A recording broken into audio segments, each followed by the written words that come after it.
So, Mr. Mathers and Mr. Schroeder, take it away. Thank you, Madam President. Good point. So we will be flip-flopping a bit through fiscal years.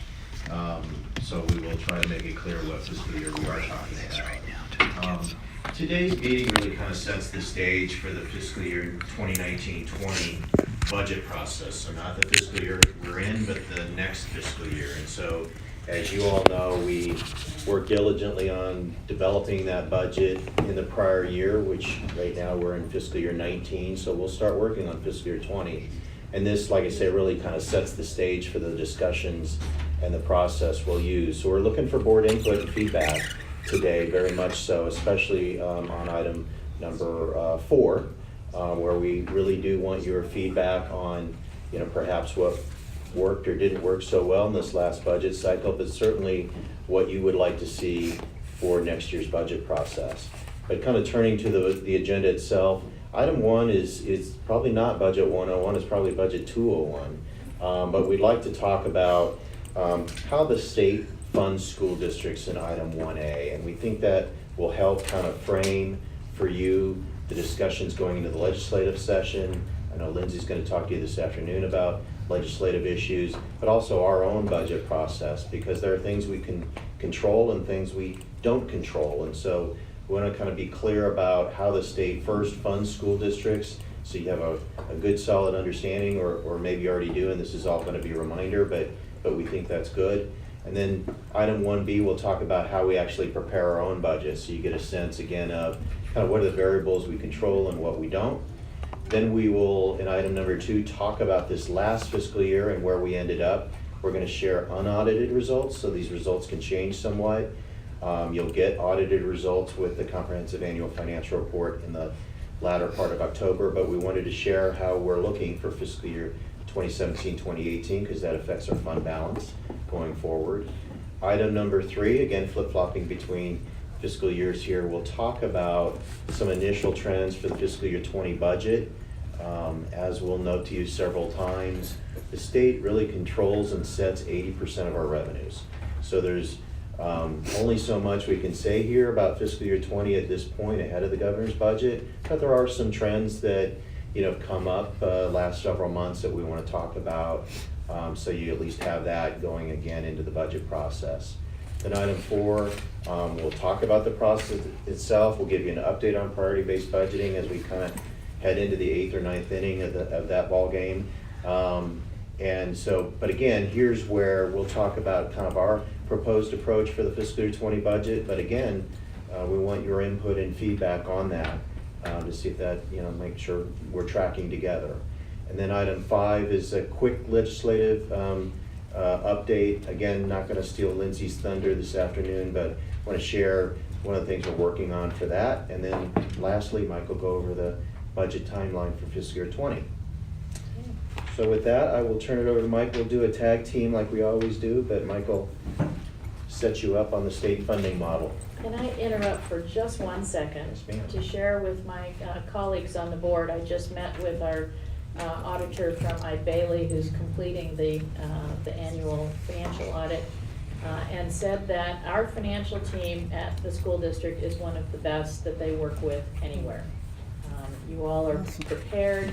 You are absolutely on top of it, know where everything is, are very transparent and very helpful with the audit, and I just wanted to share with my colleagues that incredible compliment, because they work with almost all of the governments, and to hear that you all are the top of the heap, I just wanted to share that and compliment the entire staff, so thank you. What was their name again?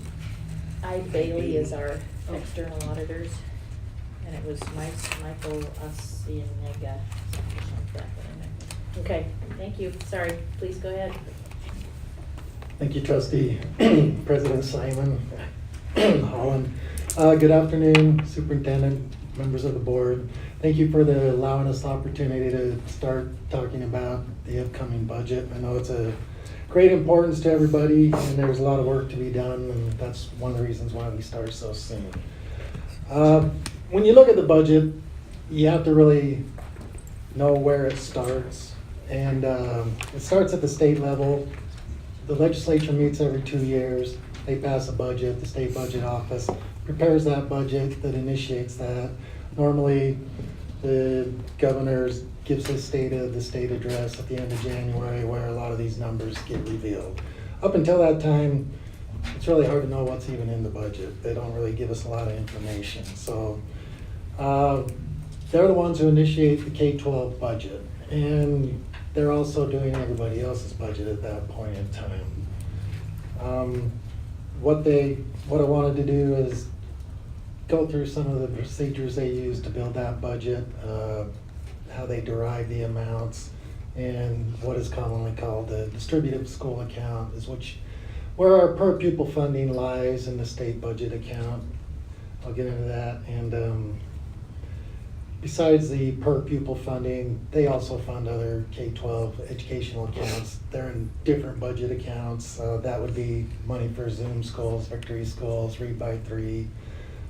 Special ed and CSR are actually inside the distributive school account with that per pupil money, but the emphasis here we're talking about today is really getting to the per pupil amount, because that's what's the main driver of our general fund budget and where we spend the majority of our money in day-to-day operations. And it's important to note that, as we said, the state is preparing everybody's budget, so we're competing for dollars. The fiscal year 19 state budget was close to $4 billion. Of that, $1.45 billion was for K-12 education. That includes the per pupil amount plus those categorical amounts. So there's human services, public safety, even higher education that we're kind of competing for those state dollars for. So the state has a big job to do when they put together that budget. So initially what they do, they have to start somewhere.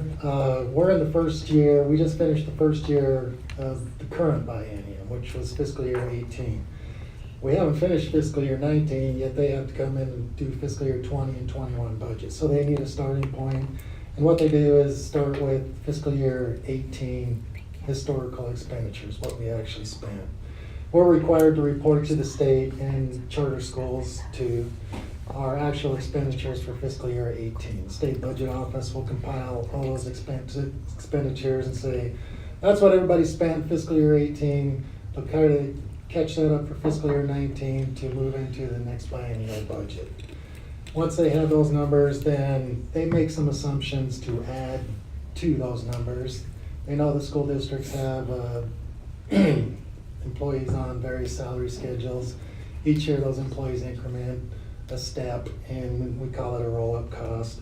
And the state will actually put a 2% roll-up cost in their numbers when they do that. So they do some inflationary adjustments.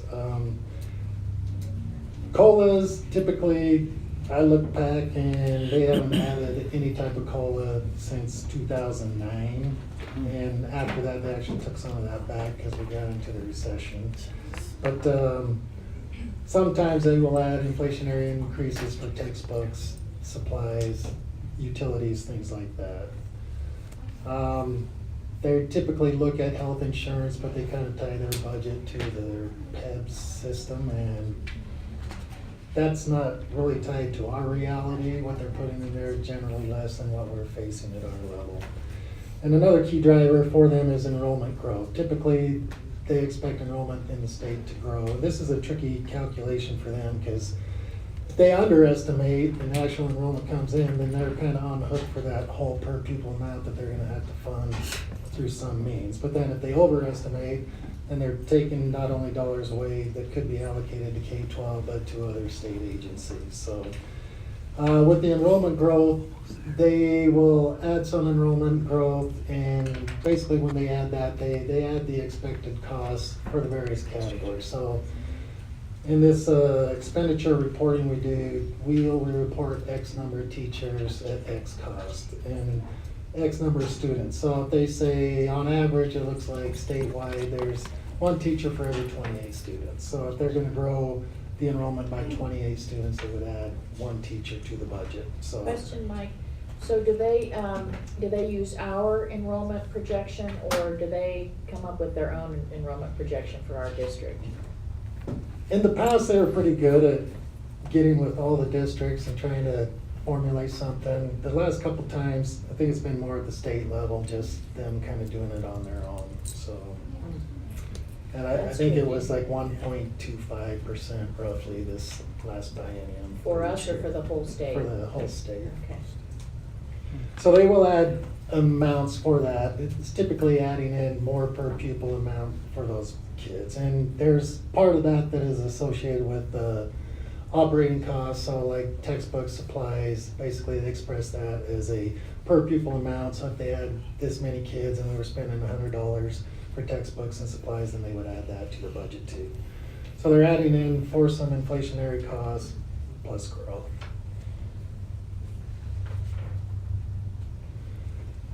So what happens, once they go through these calculations, they arrive at a total estimated expenditures for all the school districts and charter schools.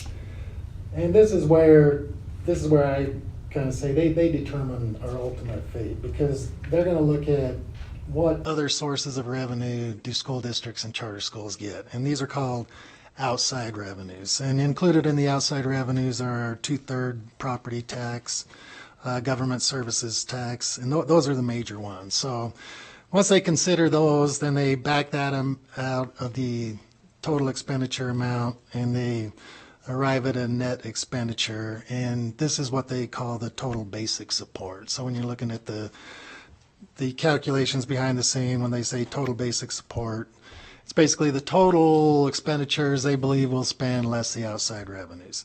So what does that leave? That leaves really our local school support tax, our 1/3 ad valorem tax, and then the state, after they back out that, they say this is how much they're going to contribute. So the total basic support is divided by the estimated enrollment, and they basically come up with the statewide per pupil funding amount. So if we look back at the 2017-18 year as part of this calculation, roughly they're projecting our basic support needed for those expenditures is about 3.6 million. Billion, yeah, sorry. There's a few more zeros on that. They just turn out to be numbers after a while, but anyway, 3.6 billion and 790 million is roughly related to our outside revenues. And that leaves total basic support provided by the state and our local sources of $2.8 billion. The estimated enrollment was 476,000, and that's how they come up with the statewide basic support per pupil amount of $5,897. Mike, quick question. Where does that 5897, where does that fall nationwide? What's the rank of that number? Well, not every state does it this way. This is, once again, only a portion of our revenues. That 790 million up there is also a portion of our revenues, which that is probably roughly about $1,200 a kid. So this generates a little over $7,000, $7,100 a kid statewide, which typically when compared to other districts, it's well below what other states are providing. Well, the last data I heard was, last data I read, which was from 2016, was that the average was about 12,000 nationally, so it's considerably more than that. And this also doesn't include categorical funds either. This is just mainly our general funding portion right here. And I'll just jump in. When I've looked at comparative data to other states, we're usually in the bottom 10 states, sometimes bottom 5. It depends on how you look at it, but I don't think I've seen any survey that showed us above the bottom 10. So what happens to this number after this? It goes into what we call the Nevada Plan, or the DSA equity allocation model. And this is where each district, we determine a unique per pupil amount for that. That's based on determining what a basic support ratio should be, adjusting for wealth and adjusting for transportation to arrive at that amount. Typically, in the past, our basic support per pupil amount is about 98% of what the statewide amount is. And once again, this is why I say they determine our fate at this point in time. This is the amount of money we're going to get, because The actual revenues don't fluctuate a whole lot, and when they are already considering our outside revenues and backing into what they want to provide, it's basically this is what we get, and this is how we have to build our budget, and we have to live with this.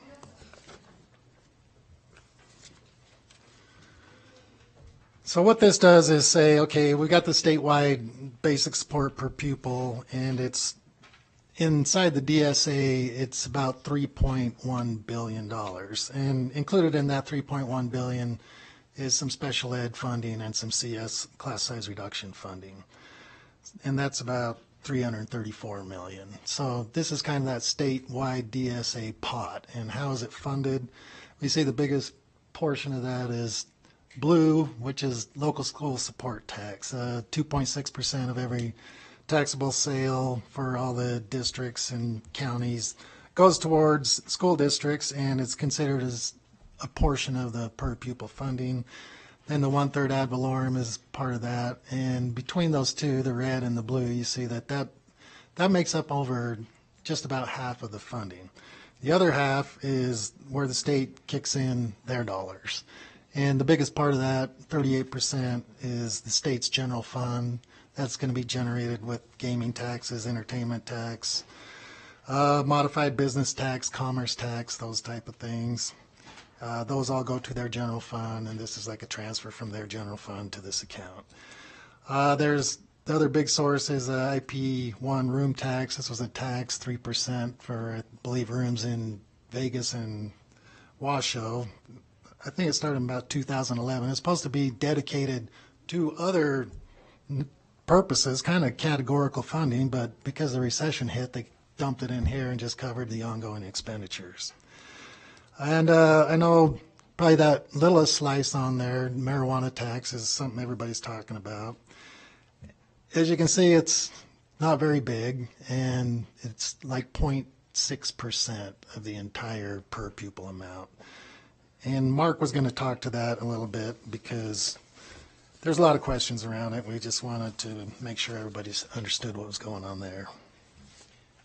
So I kind of wanted to stop here. I mean, I guess, you know, some of the observations I would have is, first, Nevada kind of has a hybrid funding model, right? So there's state dollars and there's local dollars that are put, you know, mixed together. But as Mike pointed out, the state, before they even determine their own share of K through 12 funding, they're counting what we're receiving locally. And so, again, as we talked about on an earlier slide, that gets deducted from the total amount of funding necessary to educate children. Then furthermore, I mean, you can see here, you might hear from the state, well, we fund $3 billion. You know, what's your problem? Why isn't that enough? Well, in reality, the state general funds piece is a little over $1 billion. That's not a small number by any means, but you can see here in this pie chart, again, that the bulk of funding for school districts, even after deducting local sources, come from what I'd call local sources, i.e. the sales tax. So that's collected in every county in Nevada. It's 2.6%, as Mike said. That goes into the distributive school account pot to fund schools, along with 1/3 of our property taxes, along with that the room tax, along with slot taxes, and along with marijuana taxes. So I don't want to diminish the state's role here, but it is roughly 1/3 of total funding that comes from the state general fund. So I'm going to pause now, kind of, or go off here a little off track, but talk about marijuana taxes, because it does come up in the news quite a bit, and so thought we'd just take a few minutes to talk about this issue. And really, there are two different taxes for marijuana sales. The one set by initiative, 2016 State Question 2, is what's called the excise tax or the wholesale tax. And so this is set at 15% of the fair market value rate set by the Department of Taxation. It's based on that wholesale cost of marijuana, which must be fun to estimate. It applies to both retail and medical marijuana sales. And how that gets distributed in that second sub-bullet point is the Department of Taxation will deduct their costs of administering the program, inspections, and all that regulatory work that they do. Then there's a deduction for local government's cost to monitor, administer marijuana facilities, and that statewide is $5 million, and so the rest then goes to schools. For fiscal year 18, the state estimated they'd actually receive $27 million from the source versus roughly $19 million they budgeted. And as we'll talk about, school districts get none of that increment. None of that additional marijuana tax money goes to schools. So schools, well, the marijuana tax, the $18.9 million in marijuana taxes were budgeted in the state's budget. They're deposited to the distributive school account as required by the initiative, but none of the excess marijuana taxes go to school districts. And we'll explain that in a couple slides. In terms of the question, did marijuana taxes go to fund schools? There's no definitive way to prove whether it did or didn't increase the level of funding to schools. It is being deposited to DSA, so the state's following the law. But as you saw, the state builds its budget for schools based on costs. We don't see any notation where they increased that pot for marijuana taxes. I'm sure they would argue they did, and there's no way to prove one way or the other. We have our suspicions, to be candid, about what the reality is, but there's no way to kind of, like I say, point to a smoking gun to say whether that did or did not actually increase funding to schools. And like I said, the last bullet point, I kind of jumped ahead. Any additional marijuana taxes we receive throughout the year do not go to schools. I think based on the state's funding model, we can say that definitively. The second form of taxation on marijuana sales is a tax on retail sales that was set in law in the last legislative session by statute. So this was something the executive branch proposed and the legislative branch approved on top of the wholesale tax. It is set at 10% of the retail price of marijuana sales. And for that reason, fiscal year 18 revenues, even though the tax rate is lower than the wholesale tax, actually was quite a bit greater than the wholesale tax. They expect to receive $42 million of those revenues, and those revenues by statute, not by initiative, but by statute, were required to be deposited to the state's rainy day fund. Like any statute, that could be changed in the future, but that's what the current statute requires. So I know there's usually a lot of questions. Maybe we did such a great job explaining this, there are no questions. I guess we did. You did a great job for what you did. But, you know, I'm getting really upset about this marijuana tax because everybody that I know personally is not in favor of marijuana. But when they got the tax initiative and it said would it fund schools, they jumped on the bandwagon and voted yes. And now it's been brought to my attention that the cow counties have turned down selling marijuana in their county, but they're first in line to get the money. So something's wrong with that picture. Either if you don't like it and you don't want to, and the cow counties, several counties have had people propose to open up shop there, and they get turned down. And so it doesn't seem right that the monies being collected in Clark and Washoe should go to pay for somebody that doesn't want marijuana. The money's off of marijuana, but you don't want to sell marijuana, yet you want to take marijuana. So I think, you know, they ought to look at where the money's generated in to distribute it. Because I really feel we'd get more of a pie if that were to happen. That's a good point, Mr. Mayor. And you're right, that's come up as an issue. And we didn't talk about how the money really gets distributed, and it's a multi-tier kind of allocation formula, but that certainly has come up as an issue. And so will there be legislation proposed to make it more equal of where it's earned is where it's spent? we've heard rumblings of that, Have you? but I haven't seen a specific No BDR bill yet. drafts or anything? I haven't seen one yet, but that doesn't mean we won't see one. And that might be something to talk with Lindsay about this afternoon during the Yeah. board meeting. This was a really good presentation. I think one of the things that I had not understood is that the excess was also not going to schools. Right. And I think that's clearly something that needs to be addressed. Do we know where it's going at this point? Just into the general fund? It does go straight to the state general fund, Yeah. and we'll talk about that here in a couple slides. That is very troubling. Okay, others? Mr. Mayor, if you could turn off your. Oh, I'm microphone, sorry. That's okay.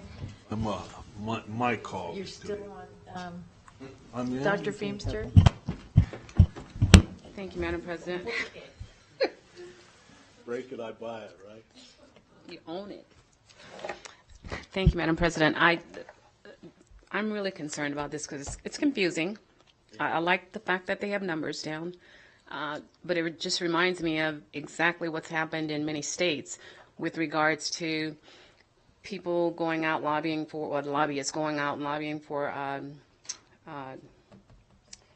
what's the lottery system, and none of those states have seen money going toward education.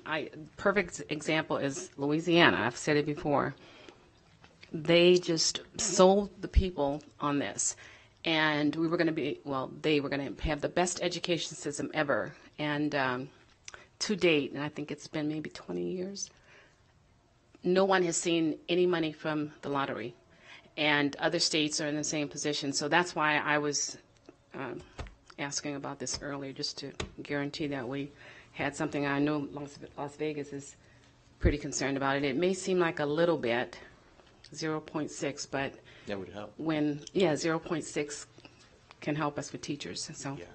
Yeah, and I want to make it clear, what I'm not saying is that school districts don't see any of this money, because it does get deposited to the distributive school account, and that eventually we do receive a portion of it. I think there are two questions here.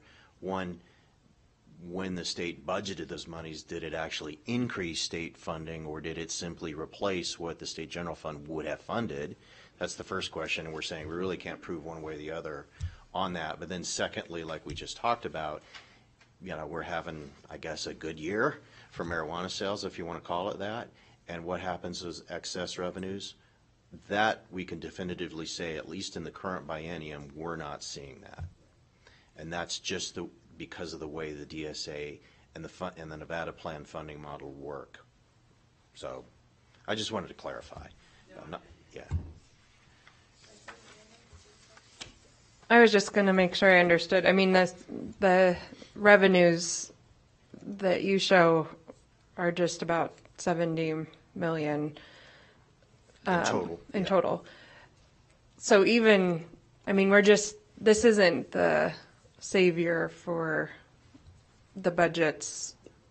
This is, as Dr. Feemster said, a small thing. It obviously could help, but people aren't looking at this. I have heard from people who maybe don't understand it that it would be something that could really save our schools, but it wouldn't ever be enough to really make an impact, would it? Well, you're talking to finance people, so we want our little grubby hands on all we can get. And I guess I would say, I think one of the points of confusion, it revolves around the retail tax. And a lot of people were upset that it gets deposited to the state's rainy day fund. And that was, again, just something the state had proposed and for its own budget. And, again, had nothing to do with the excise tax that was authorized by the initiative. But I would say if the law was changed such that school districts got $42 million next year, our share of that would be such that, at least we'll talk about the 18 budget, we wouldn't have had a deficit if we'd gotten our fraction of that $42 million. So it's small, but it's not unimportant. Yeah. Good to know. Thank you. Dr. Taylor? Thank you, Madam President. And Mark, you answered earlier when you said you just wanted to clarify. after Dr. Feimster's statement, so thank you. So I want to say back to you, because I've had a lot of conversations, just because there's a lot of confusion out there. I'm sure all of us have. So the tax, I know we don't get anything of the retail. In terms of the wholesale tax that goes in, it does get distributed into the DSA. And we can't definitively say if it really does increase it or not. I'm sure everybody has their suspicions, but we can't definitively say that one way or the other. In addition, if they come in above expected revenues, which has been the case, then that doesn't even go by the DSA. It gets deposited in the DSA, but it just reduces the state's general fund obligation. Okay, so it kind of goes by the DSA, but It gets passed through basically. yes, to the state. basically. Okay, and then the question is whether the first part does the same thing. No, I wouldn't say that. No? I wouldn't say it's quite that clear. Okay, so that's some of the fuzzy area. Yeah. Okay, and then any additional revenues, any additional taxing and so on has nothing to do with what happens with schools. Right. Okay. Yeah, if you don't mind, I can go to that slide and we can kind of. How about that segue? Yeah. You get extra points for that. Thank you. Am I excused now for being tardy? Thank you. So I'm going to kind of skip around here a little bit, but we had a kickoff meeting for school administrators and personnel, and I thought Lindsay really artfully said how the DSA works, and she, basically her one line, and I won't get it as well as she said it, but is that the Nevada plan and the state funding model is set up so that any additional revenues received in the year go to the state, and it's that simple. So this chart tries to show you how that works. Basically, as long as the state nailed its enrollment projections, the pie is set for school districts. The size of the pie never changes. So on the left, we show, in real dollars, what the state budgeted for the total required support, which includes the basic support, the per pupil amount, plus some other programs. And, as we talked about, the total required support is $3.1 billion. Again, if they got their pupil enrollment projections correctly, that's what they're going to distribute to schools. And as we went through, roughly a third of that in blue is the state general fund. The red piece is the local school support tax, and which is a little bit more in the third. And then we got a number of those other taxes, including marijuana tax. The chart to the right gives you a what-if scenario, and this assumes, say, sales tax is collected for schools, the local school support tax went up $200 million. So it was $200 million higher than what they had budgeted. And say marijuana taxes, instead of generating $19 million, came in at $30 million. What would happen? You would hope the pie would get bigger, and that $220 million or $210 million of extra revenue would go back to schools, would just funnel through schools. In other words, if the state just fixed the amount it gave us, then all that excess revenue would flow back to schools, and wouldn't that be great? But that's not how it works. Instead, what happens is the local school support tax and the increased marijuana tax just simply serve to reduce the state's general fund obligation. So you can see here the blue slice of the pie went down from $1.19 billion to $981 million. And that's how it works. The state benefits when the economy's growing, and schools' monies is fixed. And that's the biggest difference between us and any other type of local government. And as Mike said, we're essentially another state department. Mm-hmm. We get a budget, and that's what we get. And any extra revenue doesn't come to us, it goes to the state general fund balance. Mark, what happens if it went the other way? For example, if the 18.9 million that was budgeted had only come in at 16 million, then what happens? Great point, great question. And that's the state's rebuttal, is basically they provide a guarantee to us of this funding.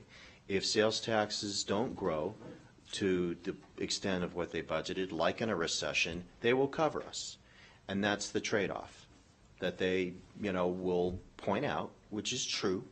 So in a recession, or in a situation where unexpectedly those revenues go down, they will cover it.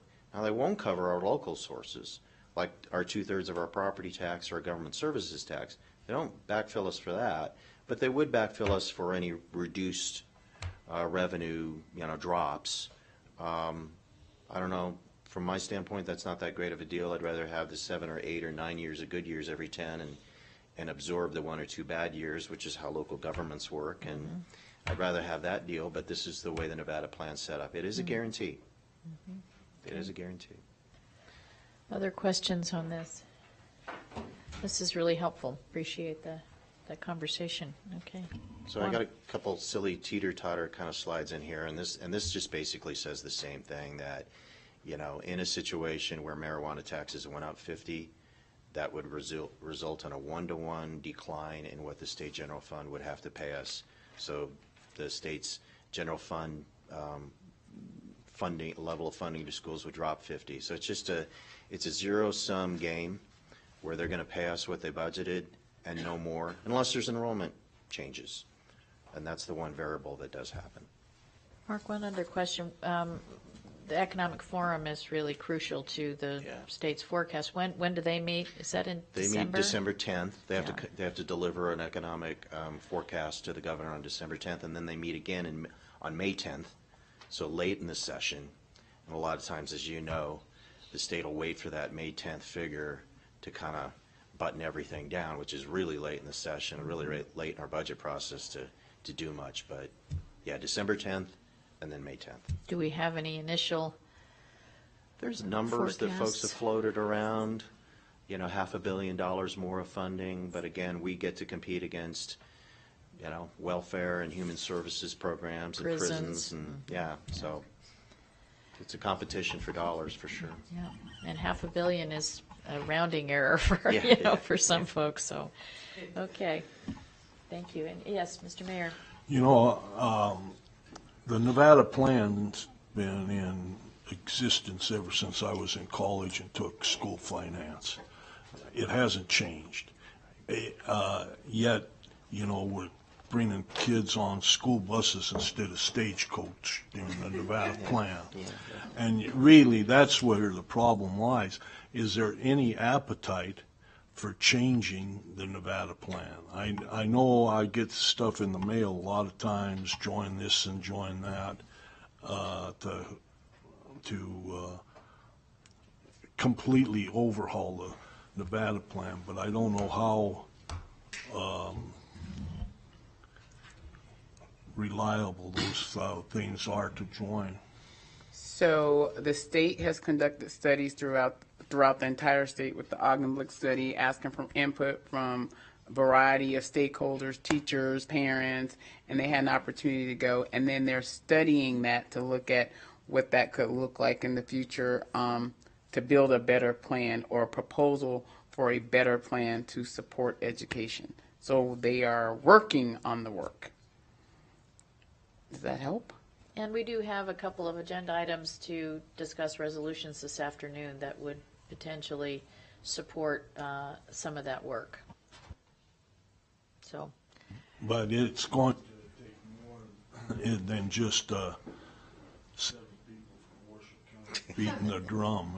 It's going to take a grassroots effort, and I'm getting some of these things that look like grassroots, but when I look, they're not even registered as a thing through the state. They're not even a 501 or anything. So I don't know who's going to take the lead on this, but somebody's got to. So I think President Simon Holland we will have a presentation today from a statewide group that is working, and will come and talk about the work that they're doing and connecting that work and being a driving force and part of that process. I haven't even given you all the bad news yet about the state funding model, so just hold on. The gift that keeps giving. Yeah. It's like the people, We're not giving. hurricane and here comes a tornado. Yeah.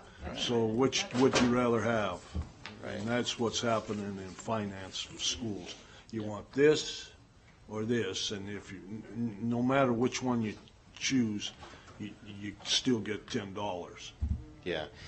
When we start talking about how we prepare a budget, we do have a slide that shows you, going back to the slide Mike had shared about inflation and all that, how we're just underfunded, how we're not covered for all the cost increases that we have to fund. And that, so that is coming, and that's the more of the bad news. But anyhow, I'm sure you can wait for that. So this slide is just research we did. Again, I come most recently from Washoe County, and so that's my kind of lens that I sometimes view the school district's budget through, and it is a different world and different situation about how the county or cities are funded versus school districts for sure. This chart just compares how general fund revenues have grown since the end of the Great Recession. So from 2012 through 2017, last 5 years, using data from each agency's comprehensive annual financial report, or CAFR, how our revenues have grown. And so because we don't get any increment in sales tax that comes from a booming economy, and because our revenues are fixed, we have certainly lagged most other local governments. So this shows from 2012 through 2017, a 5-year period, our general fund revenues grew just shy of 10%, or 2% a year. And that's not much to live on, especially in a growing, booming economy that we have in Washoe County. In contrast, Washoe County, where I came from, has seen an 18% growth in general fund revenues, nearly double, as has the city of Sparks. And so, you know, after Katie left as county manager, I came in, and we had a year where sales tax went up 10%. Comes through the C-tax, but we had a year like that. Because the economy was booming, and even though property taxes were relatively flat, we could use that 10% revenue growth to fund $3 million in new positions and increasing the fund balance and lots of good things. But it only came because those dollars passed through to the county. Those dollars didn't pass through to Washoe County School District. Again, we were fixed. The revenues we received were fixed. And so we didn't have that opportunity like Washoe County did to say, wow, look at all this growth in sales tax. Let's do something with it. We have a surplus. This is great. Same fiscal year, we were kind of fixed at that 2% growth rate. So that's a fundamental difference in how school districts are funded versus local governments. And I can talk about it because I come from that world, as do some other folks at the board. So I just wanted to share that this is real, it's significant. To me, the biggest difference in the situation we have versus cities or counties is this revenue situation. If the shoes were reversed, I think the county would be having difficulties and would have a deficit, and we'd be enjoying the revenue growth that comes from a booming economy. That was me on a soapbox. Sorry, but it's a big difference. And if we were just treated like other local governments, we would be in a far different situation. As a result of the sales taxes and other taxes that come from a growing economy passing through to the state, this chart shows you the percentage of the state's general fund that has gone to K through 12.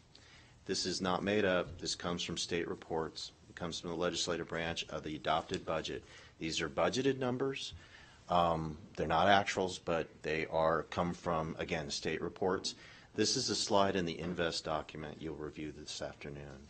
And it shows, as you can see, that actually the percentage of the state's general fund budget going through K through 12 is dropping. And why? Again, total funding to school districts is going up slightly, maybe 2%. But in terms of the share of the general fund budget that goes to K through 12, it is dropping because of those outside revenues that are coming through to the state. They don't have to fund as much out of the state general fund. So the state kind of wins in this scenario. And although these numbers, you can see the axis on the left. I'm not trying to play with the numbers. The change here is pretty minimal from 38 to 36. But if you multiply that by a $4 billion budget, it's huge. And so this is, again, it's just something that We dropped in the Invest document. We think it's important to note and talk about at the state level. Yeah, we got to compete against human services and corrections, but right, if we just had stayed steady in terms of the funded amount out of the general fund, we would be in a really different fiscal situation.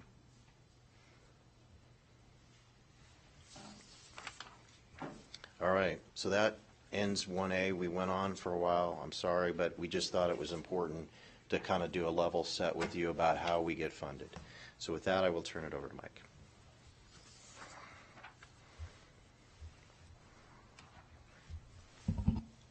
Thank you, Mark. It's very somber now. Probably isn't going to get much better either, so. It is very somber. Because we're going to talk about how we build our budget, which this is really informational, kind of high level, just to give you a sense of what's going on. We start with enrollment projections. It's a key driver to our revenues and to the way we allocate staff, especially at our schools.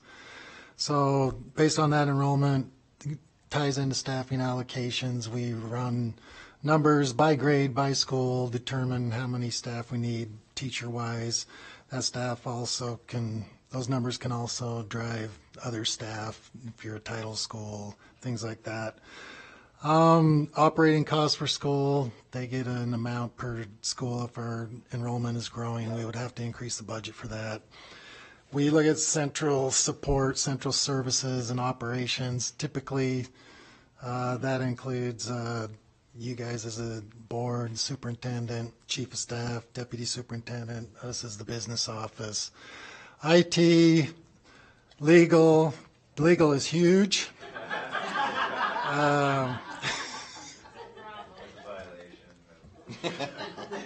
Communications, things like that. So those are all part of the expenditure component we're looking at. Then on the revenue side, we've talked a lot about per pupil funding, property taxes, government services taxes.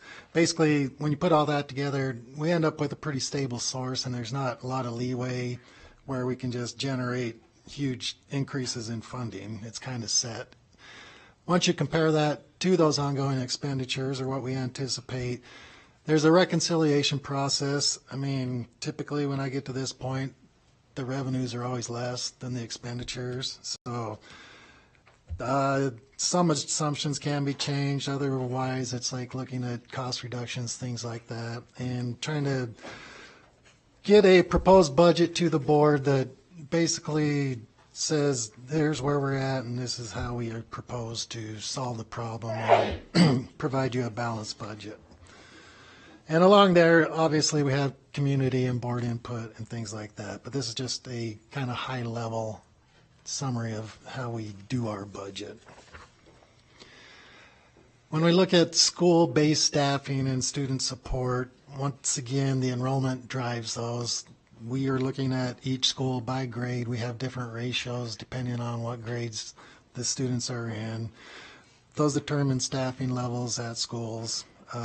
Also can change staffing levels for number of support staff at those schools, whether it be additional clerical support, deans, or assistant principals, counselors, things like that.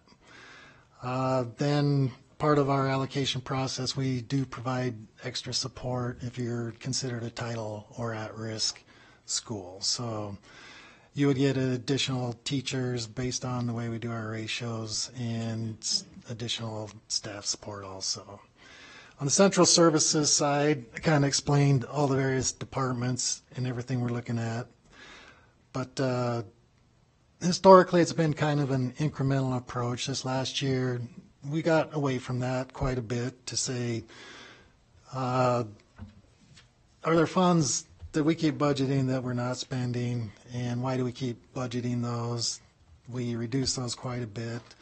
We're still looking at inflationary costs over here.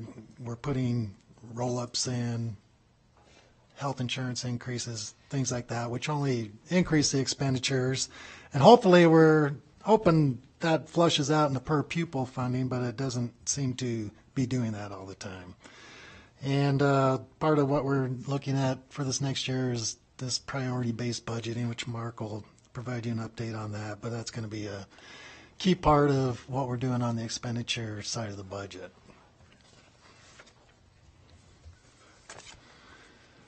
On the revenue side, as I said, it's pretty stable. The state kind of has determined our fate. They've provided us a per pupil amount. That's the amount we're going to get based on our enrollment, which is another thing here too, is that it's no longer a count day enrollment where the fourth week of school you counted kids and got paid for that the whole year. Now it's quarterly average daily enrollment. And the first quarter is generally less than this count day we have, but then the second quarter will pick up. Then it drops in the third and fourth quarter. So it kind of diminishes as the year goes on, but that's another component of this, that it's no longer just based on that count day. And if we decrease in enrollment during the course of the year, we can't necessarily decrease costs. It's not like a whole classroom got up and left and we don't need the teacher anymore. It's just little spots here and there where that enrollment's decreasing. But so when you take your per pupil funding multiplied by the kids, I mean, that's what we're getting. Inside that funding is the sales tax, the 1/3 property tax, and the component that the state pays. And we also have adjustments in there for charter schools. So charter school enrollment, for all the kids they have, they get our same per pupil amount directly to them, plus the state gives them a portion of our outside revenues, which is a little over $1,200 a kid. So every time a charter school grows by one student, we're basically out by about $7,000.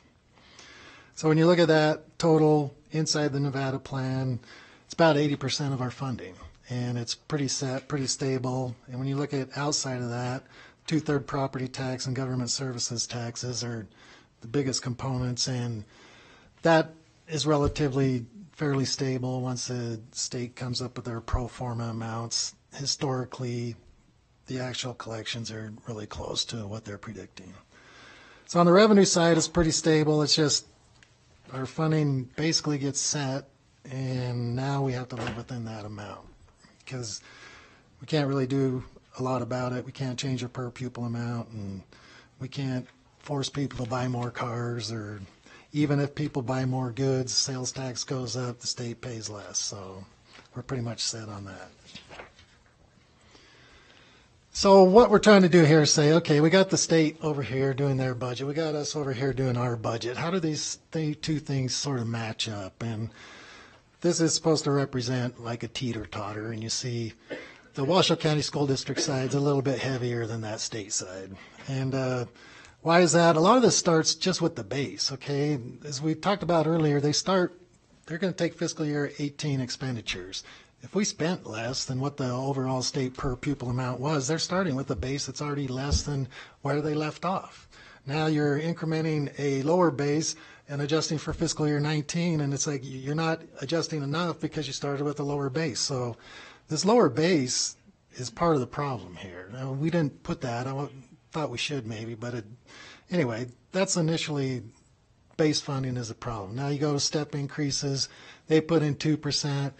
Ours are right around 2%, so you're hoping that would balance out. But once again, they're calculating a 2% on a lower base than what we're calculating ours on. Then get to health insurance.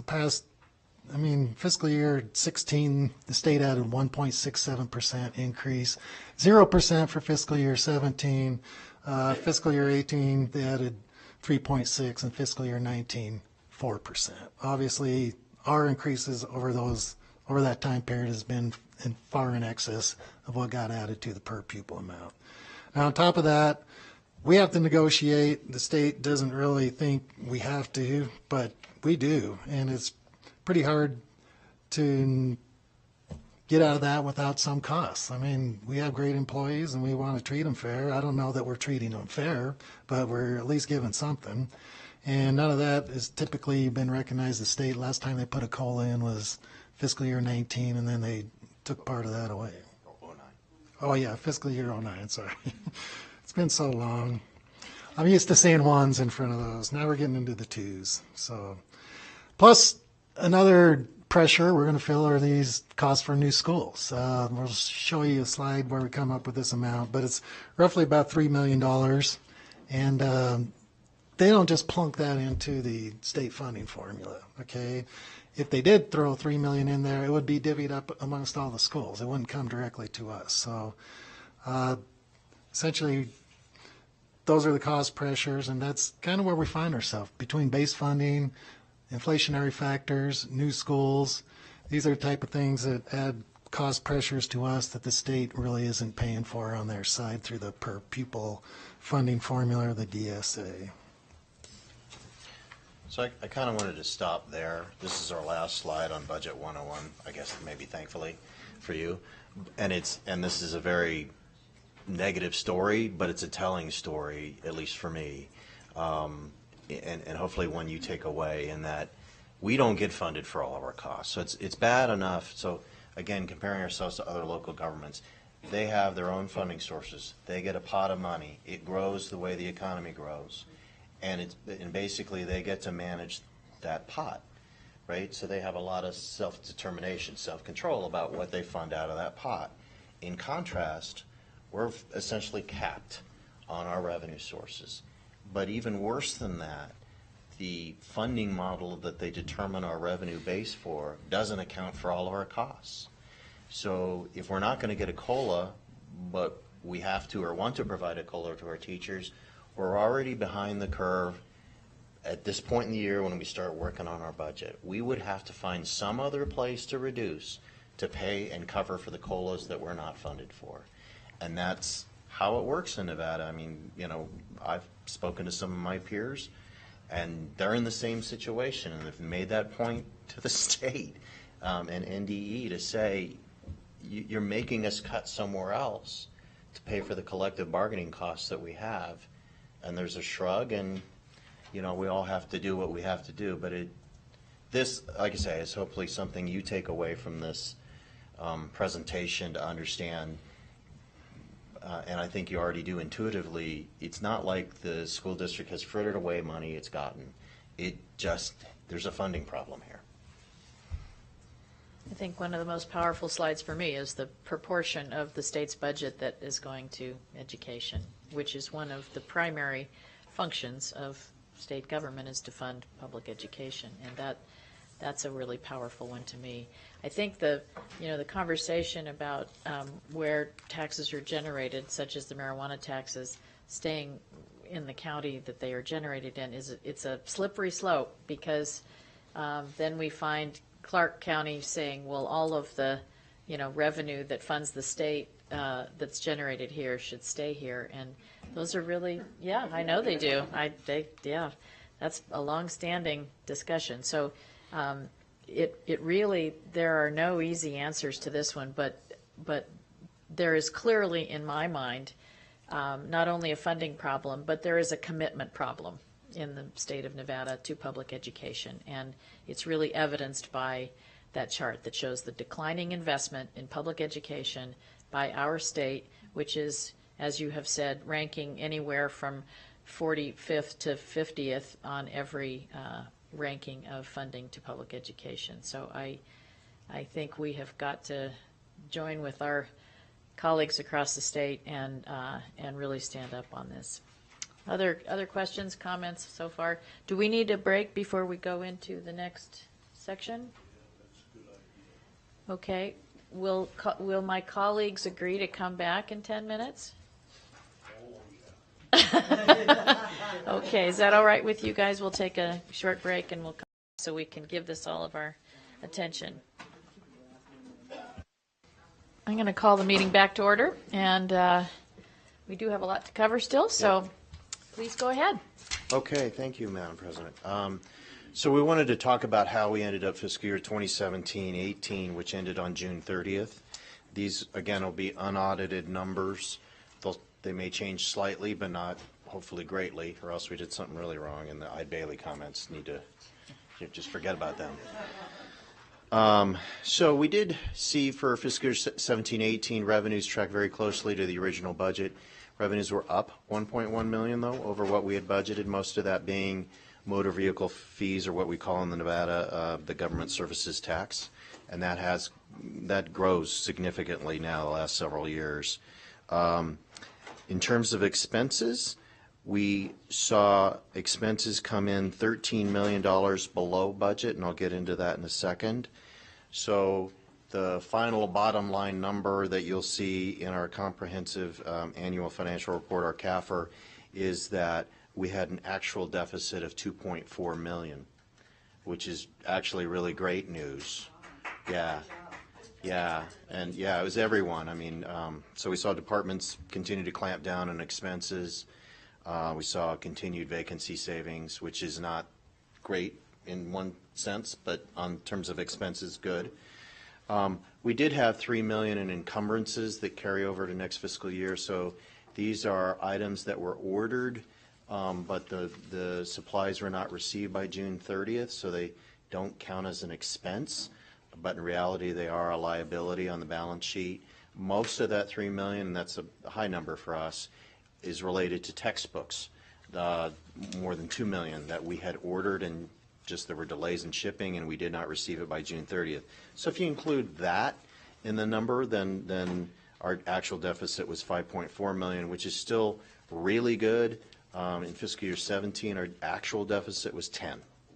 So we cut the actual deficit in half, or depending on how you look, more than that. I know these are small numbers, but this shows you where we achieved those savings. So compared to the original budget, we had $3 million in savings and salaries, 2.8 million in benefits, and 4.3 million in operating costs. We also saw savings of 2 million in transfers out to the special education fund. So we had vacancy savings in the special education fund as well, which helped that. So again, you know, looking at that red number, bottom line number, our deficit was 2.4 million versus 16.5 budgeted. Mark, what do you think the 2.8 million less in expenditures for benefits, how did that happen? It really just kind of correlates back to salary savings. So for every position, you know, there are associated benefits, PERS, workers' comp, health insurance.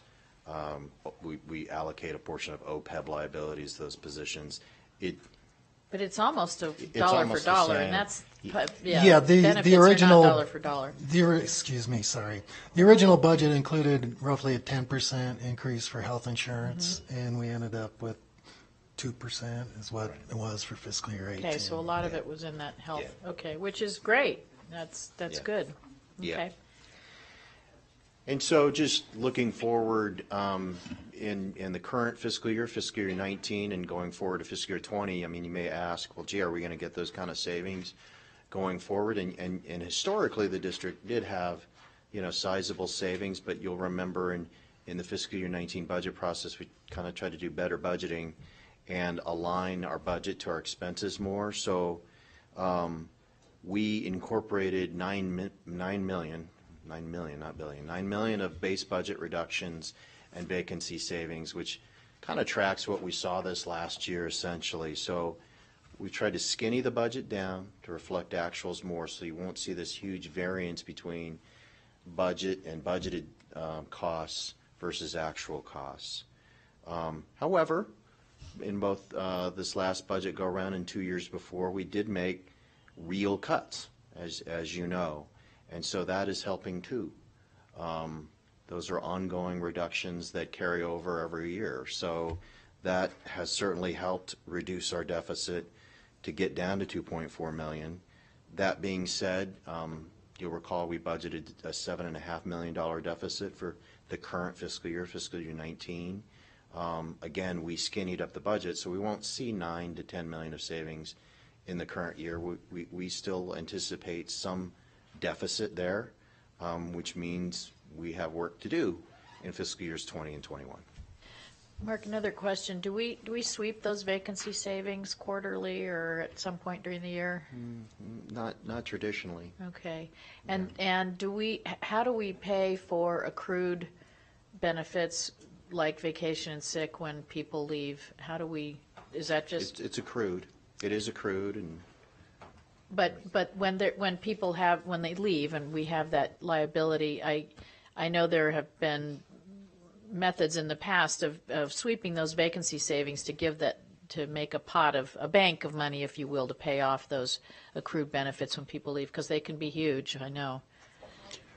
Yeah, we can't always predict who's going to leave or Right. how much it's Yeah. going to be, but we do add an amount in the budget to provide for Okay. that because we know it's going to happen. Do you so. centralize it? It's not charged to a department? Oh, it's kind of in various categories. We don't know which category it's going to get in, but we'll put it in different categories based on what's happened in the past. Okay. Okay, other questions? Anybody else?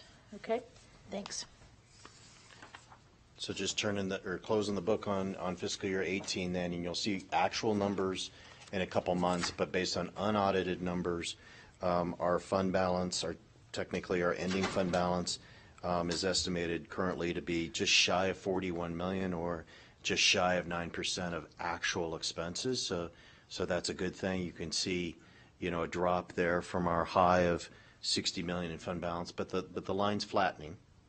So that's a good thing.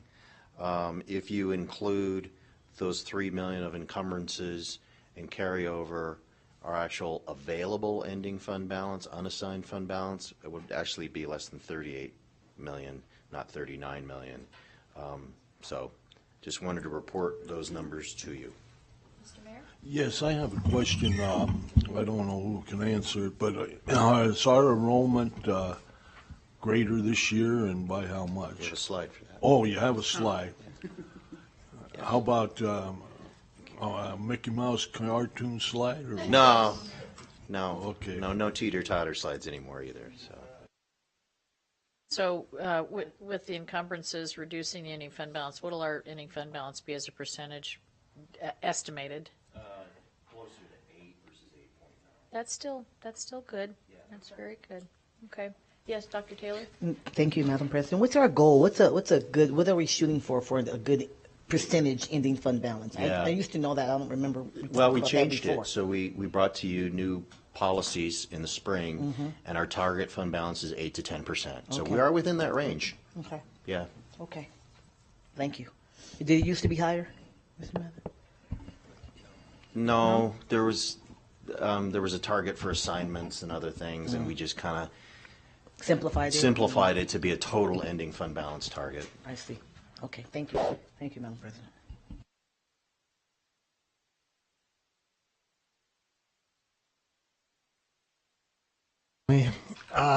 We're shifting gears now. We just left fiscal year 18 and we're venturing into the future, fiscal year 20.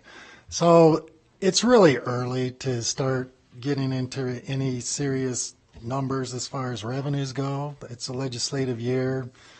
Obviously, we don't know what's in store with all that, and until we get better information, it's going to be hard to determine what our per pupil amount might be and how any new revenues would impact that per pupil amount. Like I say, they could up this and decrease their state portion. So Yeah. Now, all our contracts are up for this fiscal year coming up, fiscal year 20, right? All of them? yes, So you'll have to budget kind of for increases in whatever they come up with. we'd have to figure that out, definitely. So moving in, it's the same kind of model as far as building the budget. We're going to look at enrollment. We'll get to your slide here in a second, Trustee Mayor. But we have some enrollment trends going on that they're not really flattering right now. So they're flat, not flattering. So we'll talk about that in a sec. But once again, on the revenue side, until we know more about the state per pupil funding and what's going to go into that, we don't really know how much our other increases in funding will affect that. Because once again, as we showed you earlier, they consider all our sources of funding when they come up with that per pupil amount. On the expenditure side, same stuff, staffing, school allocations, and we can get into more specific numbers on that, but how that relates to any increases in revenue is kind of premature at this point in time. My sense is it'll may end up in another structural deficit. That's been the trend lately, and it's mainly if things kept going as usual, the base funding never keeps up. So unless that base funding somehow changes during this legislature, we would more than less likely, plus with the new school costs, end up with an ongoing structural deficit on top of the one that's moving forward from last year. And obviously we got to talk about that, get better numbers, get community input, board input, and figure out a way how we're going to solve the problem and live within our guideline of trying to get to a structurally balanced budget in another 2 years. Mike, are there any things that we've learned from the savings in the health insurance? We had forecast a 10% increase and we only had a 2% increase. Are there any things we've learned, or was it just completely the luck of the draw, arbitrary? Anything we can bring forward to keep that forecast of a 10% increase down? Well, we did increase it 10% for the current fiscal year, and I think a reason behind that, because the 2% was hoping things would turn out good, and they didn't turn out so good. So that's why we went back to the 10%. And trying to maintain the fund balance over there on the health insurance fund too, which the policy we recently did, I think calls for about 10%? 2 months. 10% rate increase. 16, 17%. So, Yeah, okay. and once again, at this point in time, we're pretty early Right. in Yeah. we're just barely starting fiscal year 19. And 6 months into this, hopefully we'll have more refined numbers and we can discover a trend or see if there's a trend, things like that. But it's really early in the process to know what's going to Sure, happen. yeah, It's so tough. we've got a quarter, but only a portion of that we were fully loaded. Mr. Mayor? They pay a percentage of the insurance when you're figuring the budget, like, I think it's like 4% or something like that. Is that still the case for health insurance? So who are you referring to? The state when they build? Yeah. So fiscal year 19, they put a 4% increase in there. 4%. And we're raising ours 10%. Yeah. So that's where we're saying there's a disconnect in when the state builds their budget versus reality. And I don't think our district is really, there might be even less than most other districts we're adding. But now, there's no way of forecasting it if they're going to give us more than 4%. No, I don't have any insight into the state's budget, and it's kind of embargoed numbers until the governor gives his speech in January. Oh, does the governor give a speech?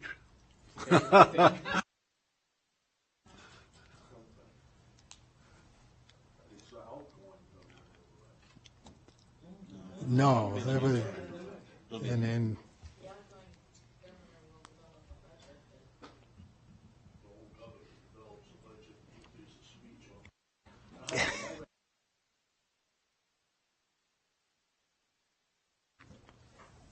yeah, those are some of the uncertainties we're facing here. So, as we said, enrollment, if you look at it, obviously 2019, that's not an official enrollment count. We have a count day enrollment. I think it's going to happen October 1st. We don't get paid on that count day, but we get paid on ADE. Anyway, right now it's looking pretty similar to the last 2 years, which is somewhat troubling. I mean, I think everybody thinks we're growing population as a county, and it's like, why aren't we growing here?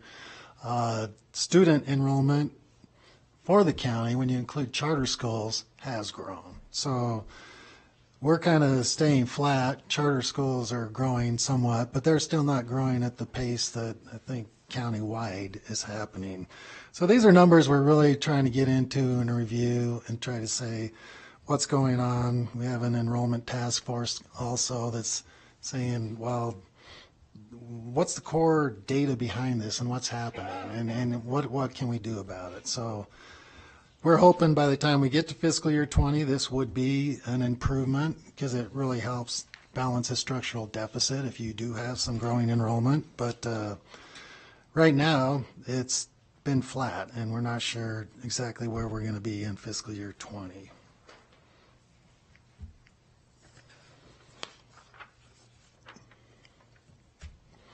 So when we're looking at revenue side, it's tough to say what the state's going to do and how increases to our revenues would impact the state side. But on the expenditure side, this kind of going back to that teeter-totter where we say, okay, we're going to have some cost increases. We have roll-ups. So our roll-ups are around 2%. The states put roll-ups in there. Are they sufficient to cover ours by the time it spits out in the per pupil amount? You know, that's part of that base that always seems to be a little bit off. So we put it in, they put some in for that. Health insurance, until we get better information, we're trying to maintain and grow the fund balance there because it was getting pretty low. Probably looking at another 10% increase, but we'll still have to get some more information on that, see trends and what's happening. What the state's going to put in their budget, I don't know. So in the past, it hasn't met what we've been needing to support our health insurance fund. This basis adjustment, typically when we roll over employees from one year to the next, there's turnover and we generate a savings. Right now, it looks about $2 million. It could be more. Once again, we got to refine these numbers. This is just a rough, really quick look on the projection side of it.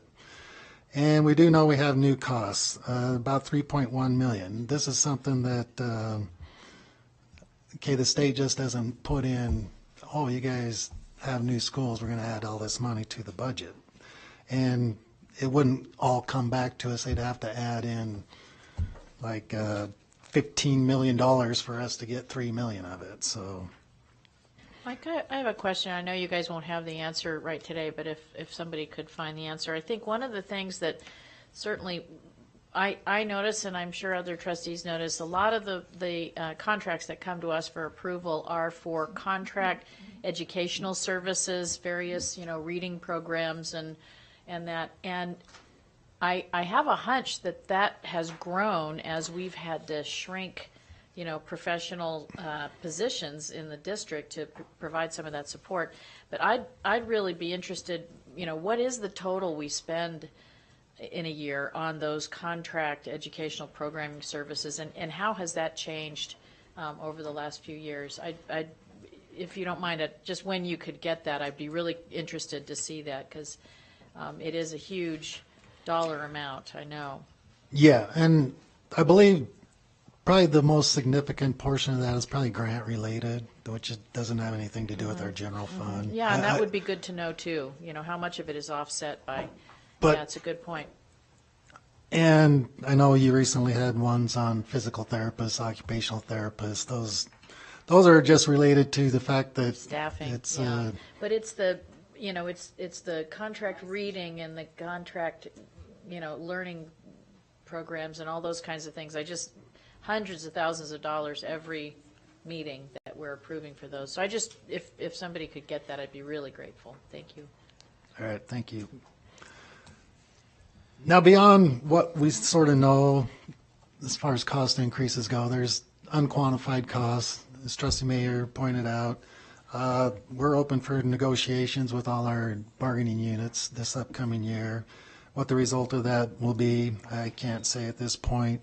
Whether the DSA, the state, put some type of COLA in the per pupil funding, we can't say at this point. We're going to do a health insurance RFP. We don't know if that'll generate some savings and how that may impact any increase to our health insurance rate. Obviously, all sorts of legislative impacts, political impacts, new people in the legislature. It's hard to say that all the existing categorical funding will continue as is or it turns into something else. It's hard to say where our per pupil funding is going to end up. I mean, there's a lot of people that are going to be pushing for a higher base, and hopefully some of that comes to fruition, but it's just premature right now to really talk about that. Last one is probably a PERS rate increase. Nobody will commit that there's going to be one, but I know they've changed some of their factors in how they determine their investment rates and things, and typically that would probably lead to a PERS rate increase, but until we get to that point, it's hard to say. Has that traditionally been at least shared by the state, that increase in cost? They normally will build that into the DSA budget Okay. by decreasing the employee salary by half of the increase Yeah. also. Yeah. So it still ends up as a net cost, but the employee's salary would actually decrease when they do that. So those are just some of the things we know about. Obviously, we have to file a balanced budget. We're trying to look at addressing the structural deficit as part of our strategic plan and reducing that each year. So we'd have to find a way to make all this fit. Hopefully there's additional funding to help with that. But until we get to that point in time, it's hard to say at this point in time. But we'll have ongoing budget updates as part of our budget timeline, and as we get this information, we'll keep you informed. I'm going to go back on something. Yes. Thank you, Madam President. I just want to go back on something, Mike. If maybe you or Mark may have the answer, I don't know. What's the explanation between the incongruence of the number of houses that we see going up and the enrollment? It seems very incongruent. I don't know if there's an explanation, because it's a lot of housing. And maybe they don't have kids. That's my guess. Pete Etchart, Chief Operating Officer. So we've been looking at that, and I don't have a lot of answers for you, but I can kind of frame a little bit of what we're seeing. I mean, obviously with residential construction, we have seen a 600% increase in residential permitting for houses since 2012, with just an 80% increase in the last 2 years.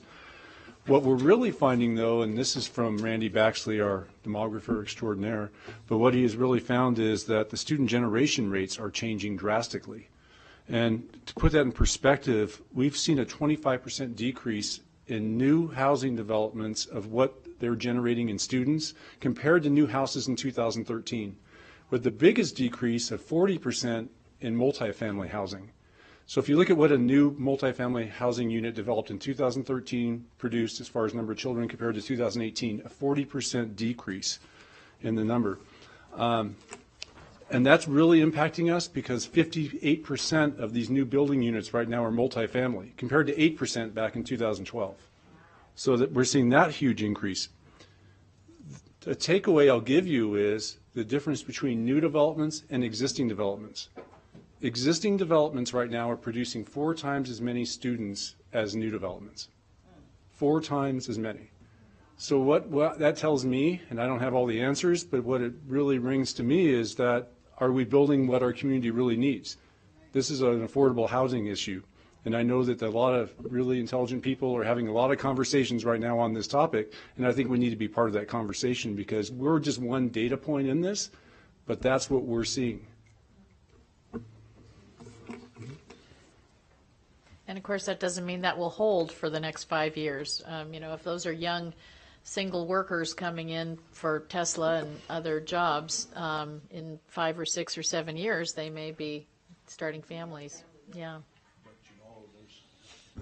We're finding in Sparks that the guys get a job in Tesla and they leave their families in California and they rent a room in somebody's house. Yeah. And then they go see their family for the weekend and they have a 1-bedroom in somebody's house. They go on Greg's List and get it, and then they work out at Tesla. Yeah, it's really changing, Well, it's really the whole changing our community. dynamics. Yeah. Interesting to follow and hard to predict, huh? So we talked about adding new schools, and when we add a new school, what we're really talking about are the new positions. When we're looking at students, if students move from this school to this school, the teachers kind of would shift with them, not necessarily those specific teachers, but as far as the enrollment goes, we're not going to see a huge incremental cost in teacher costs, but every school is going to have a principal, you're going to have a secretary, office support, custodians, maintenance budgets, library stuff, clinical aides, those type of costs. And those are just part of a normal staffing of any school. So what this represents is those normal costs of staffing a school. Obviously, elementary schools a little less, middle schools are a little more. Sky Ranch is a little more because there was a specific special education position they needed for that. And then there's some other ancillary positions, but we're also moving out of multi-track year-round schools, which will save us a little money, and shifting students from sixth grades and a lot of the elementaries to the middle schools will also reduce some other ancillary positions. So the net cost around, right now is estimated to be about $3.3 million for those 3 schools. Yes, Superintendent. And I know we get asked this question all the time because people don't understand that as allocation shifts, teachers move, right? So we get asked, well, what are you going to do for teachers and how are you going to pay for all those teachers? The teachers aren't so much of a concern versus the school police and the things that are listed here, because people have to be cognizant that positions, FTE, moves as students move throughout the district.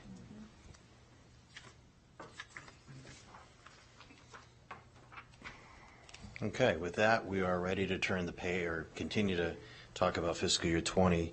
I think I'll cover this a little bit. So this is a chart you saw before where our costs are. And so out of a $471 million fiscal year 19 general fund budget, 62% are in direct instruction. So just to back up, this is the part of the presentation where we'll talk kind of about our scope and our focus. So we don't intend to focus too greatly on direct instruction. Where we have focused the other 3 components of that inverted pyramid: school support, operations and maintenance, and central services. And that's where we've, in the first year, focused our priority-based budgeting process on. So we are looking at all those areas. And again, the priority-based budgeting process is geared towards asking ourselves, which programs align most closely to the strategic plan, which move the needle on strategic plan metrics. And so I just wanted to clarify, the first year priorities budgeting, we did not focus on instruction. That'll be year 2. Another takeaway from this is a lot of times we hear from the public, and I understand this, that, well, just cut central services, just focus in on that, and that, in total represents less than $31 million.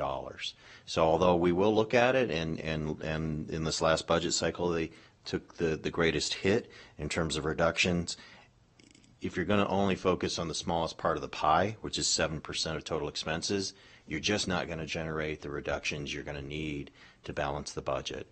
At least that's the way it's been to this point. So just wanted to, again, cover kind of where we're looking, where we'll be focused.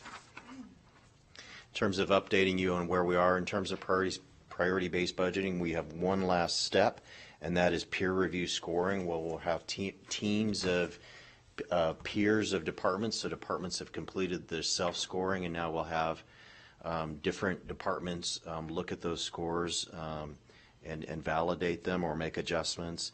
We hope to have that completed sometime in October, and we hope to come back to you in a separate board meeting to talk about the results of the process.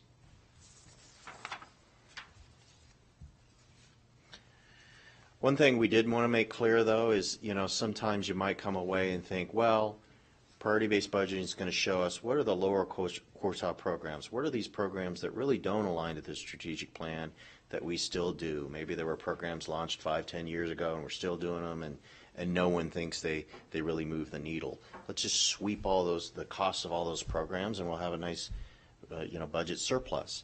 It really isn't that simple. What this chart tries to show is, once we've presented to you those lower priority programs, it just starts the budget team's work. We've got to then go out to those departments and ask a whole slew of questions and do a whole series of analyses to really determine what we can financially reduce. There are some programs, like in that top left box, that may be mandated programs. So they may be state or federal mandates, and we may all understand that program doesn't do much of anything, but we've still got to do the mandate. Now, can we reduce the cost? Can we reduce the staffing associated with that mandate? Yeah, we hope so, but that's certainly part of the analysis we'll do. So, like I said, I wanted to kind of explain the process here a little bit. There's a lot of work. Certainly, priority-based budgeting will be the framework that we will use to construct the fiscal year 20 budget. So we're not starting off with an incremental budget. We're starting off with, okay, what did the process reveal to us? What are these lower priority programs? Let's hone in on that and see if we can reallocate dollars from lower priority programs to higher priority programs. So that will be our focus. It's just a lot of work even after the priority-based budgeting process is done.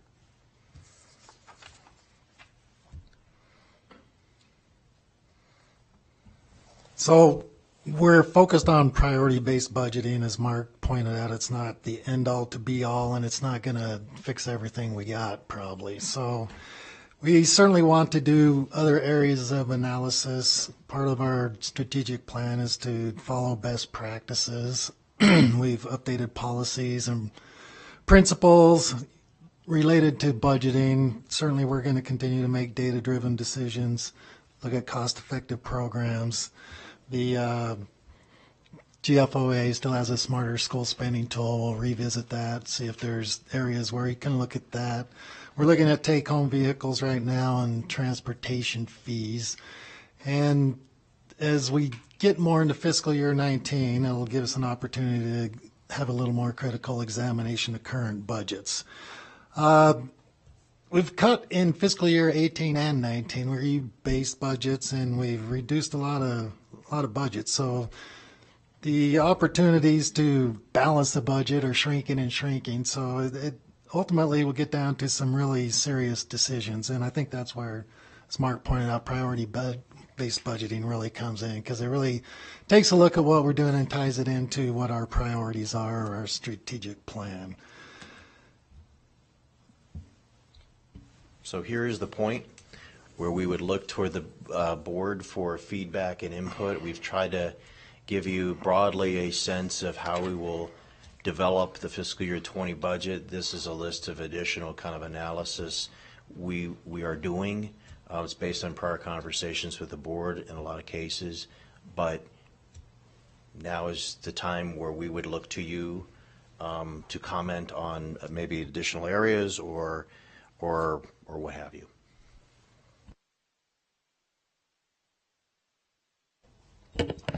Thank you, Madam President. Just offhand, as I look, and thank you for even identifying these areas as a place to go, because as you said, we're done with all the easy stuff, and we're way past that, because we were done with that before this year. But what else can we do? Always, think it's important to look at something, obviously with an eye of equity. So when I get concerned when we begin to talk about transportation fees for students, I know this is athletics, but that's also something that helps to keep kids in school. And I would hate to eliminate those students that couldn't get themselves to a practice or a competition. Whether it's, if it's athletics, that means it's also band and cheerleading and those other things that are really important, ROTC, those other things that are really important. So I would just want to keep that for myself. It's like I need to keep that in mind, because those are students that need additional reasons to be in school and keep working hard and so on. So I'd hate to eliminate that. Mm-hmm. Great point. Mr. Kelly. Thank you, Madam President. Piggybacking on that a little bit, I know that some of our schools, our high schools specifically, that are in certain NIAA brackets that then allow them or require them to travel very long distances to play sports. And I'm wondering if there's an opportunity to look to see, can those schools be in brackets that allow them to play sports and other things closer in? Now, of course, if you're a school with 300 students and you're in a bracket playing against other high schools with 2,000 students, I can see that that's not equitable at all. But I'm just wondering if there's any kind of cost savings with keeping schools where, again, they can play sports and do things in a smaller footprint, and they're not having to travel all the way to long distances to California and stuff to play. And so, John, you might be able to speak to this, but NIA controls the brackets, and I know they did a lot of work, but you sit on that committee. Could you share with us? Yes, I can. It's pretty tough to, even now, you got HUG and Worcester in 4A, and they get beat all the time. So when the NIAA looks at that, they might, but they're high enrollment, where North Valleys and Sparks are in the 3A.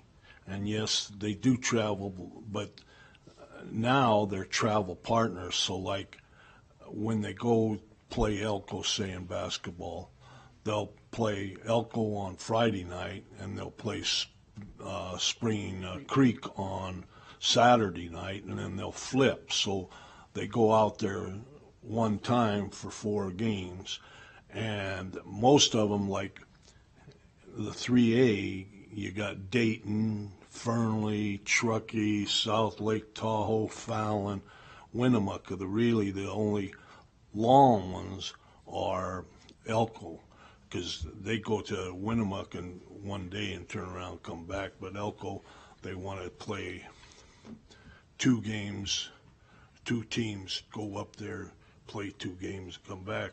It used to be when Sparks was in that by themselves, they'd go up there and then they'd have to go back the next week. So this way it really helps to buses.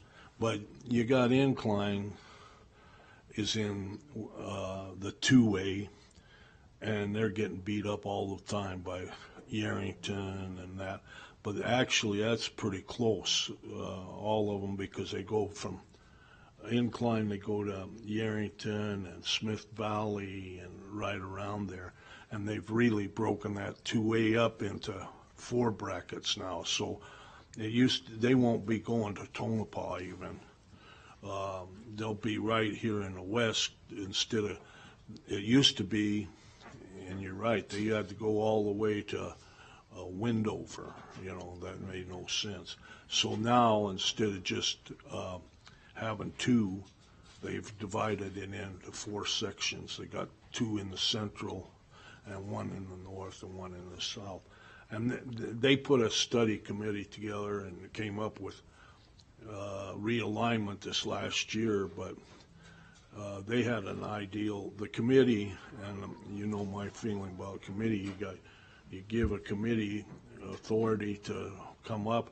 It's 2 years they studied it. Well, they were going to have a 5A, and Bishop Gorman and that in the south, they were going to have that. Well, the principals came in and from there, we don't want like this and everything. They had 2 years, but there's no 5A now, so it's all 4A. But they've really done a lot to limit the travel. Like now for track, for example, they'll all be at one school instead of like Incline would go to one place, and that. Wrestling too is all at Winnemucca or whatever, all the divisions. So they really have cut out a lot of it. But to have Sparks and North Valleys compete against Bishop Minogue and McQueen and that, it's just not good. And Incline, really, a couple years ago, they forfeited some of their games because they were getting beat up so bad. And then they got fined because they give up a homecoming, forfeit the homecoming game against somebody, and that's their really revenue.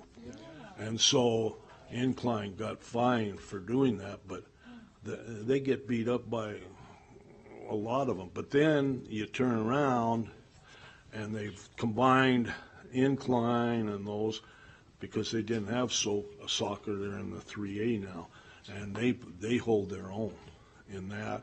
They hold their own in tennis and things like that, but they get beat up in the basketball and that kind of stuff. So it basically works out. In fact, a lot of the tournaments are here in, but they're going to have a trouble there too with the cost of Lawler and stuff. Vegas, they can put them in like Casino Station and those arenas down there at half the cost. So Thanks it's for all, it's all driven by what they do. Thanks for that update. Appreciate that information. And it was a good question. Couple things. On slide 32, I just wanted to compliment you all because it's really impressive to have that not just be sort of assumed, but that to know that you're asking all of those questions every time you're looking at an expenditure. I'm going to print that slide out and I'm going to save it because it's so good. It's just really, really thoughtful, and I just want to compliment you on the thought process behind that. A couple other things, just building off what Trustee Taylor said. One of the tangents of our equity is the achievement gap issues that we know we still have to focus on, and it's part of our equity, and it also implies an additional effort that we have to make on behalf of some of our students. And I know that you relate, through your priority-based system, you relate to the strategic plan, but I wanted to put that reminder in that we want to avoid hurting those things that, that would help us to solve some of those achievement gaps. And then just the third point I wanted to make was the ongoing conversation that we had delayed doing some work with Council on Great City Schools or someone else to see if there were some best efficiency practices that other people we could benchmark with and find out about.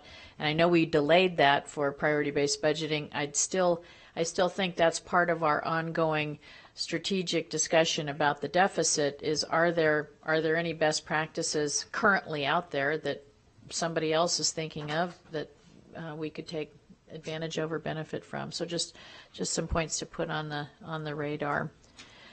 Vice President Raymond. Thank you. This is maybe sort of piggybacking on your earlier comment about the contracts. One thing I've heard a little bit from constituents is just that we're paying for all these outside contracts with and it is more on that academic end, I think, so maybe would fall under direct instruction in a later phase. But the example that I heard most recently was, are we paying for Dreambox and the Prodigy and these different math programs that when we're using in the Envision program that has its own kind of online game thing and for supplementing homework at home, and there were other examples. That's just the one that came to mind first. But if there's duplication in those areas, it'd be interesting to see it. And maybe there's evidence that they're increasing test scores, and it's worthwhile. But that's just one thing. That's probably not a huge budget item either. But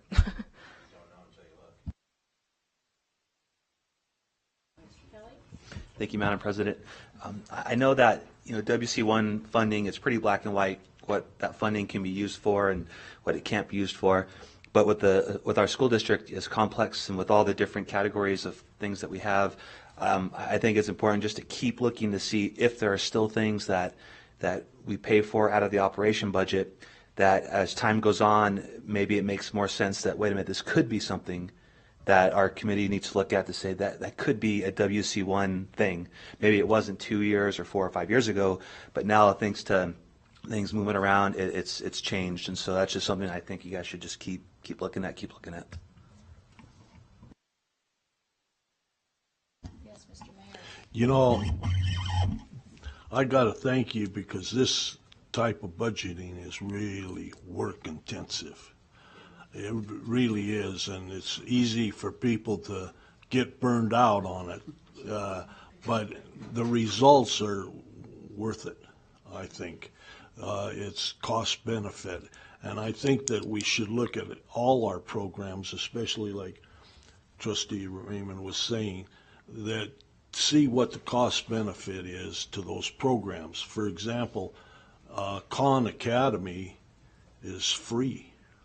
And so a teacher can give the students, go to Khan Academy and you get the math, and that goes all the way up to calculus and everything. you know. And I just think we got to look at what's cost benefit. Is it benefiting for that dollar, a dollar productivity? Like you guys, you're getting a lot for your cost.